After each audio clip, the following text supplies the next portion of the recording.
नंदुरबार जिल्ह्यामध्ये तापमानाचा पारा 43 अंश सेल्सिअसवर पोहोचलाय। या वर्षातील सर्वाधिक उच्चांकी तापमानाची ही नोंद आहे। तापमानाचा पारा दिवसेंदिवस वाढत असल्यामुळे नागरिक हैराण आहेत। उन्हाची तीव्रता वाढल्यामुळे शहरातील रस्त्यांवर शुकशुकाट पाहायला मिळतोय। तापमानामुळे उन्हाळी पिकांना सुद्धा फटका बसू शकतोय। तापमानाचा पारा आणखी वाढणार आहे अशी सुद्धा शक्यता वर्तवली जाते। नंदुरबार जिल्ह्यात एप्रिल महिन्याच्या पहिल्याच आठवड्यात तापमानाचा पारा चांगलाच वाढला आहे। आज नंदुरबार जिल्ह्यात तापमानाचा पारा जो आहे तो 43 अंश सेल्सिअस पर्यंत पोहोचला आहे।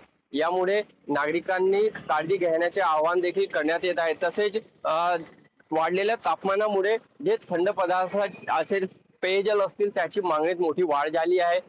लिंबूचे दर जर आज नंदुरबार जिल्ह्यात पाहिले तर 200 रुपये किलो पर्यंत पोहोचले आहेत आणि जे भाजीपाला आहे त्याचे भाव देखील वाढले आहेत।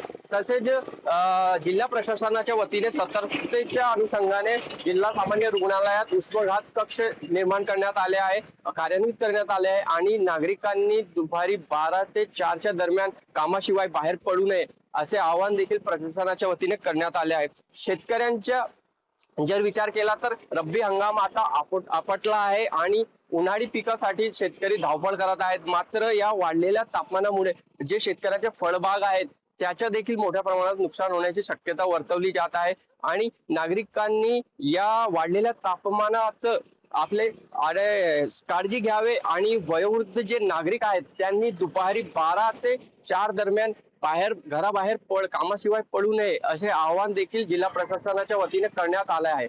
आफ्ताब खान, पुढारी न्यूज, नंदुरबार।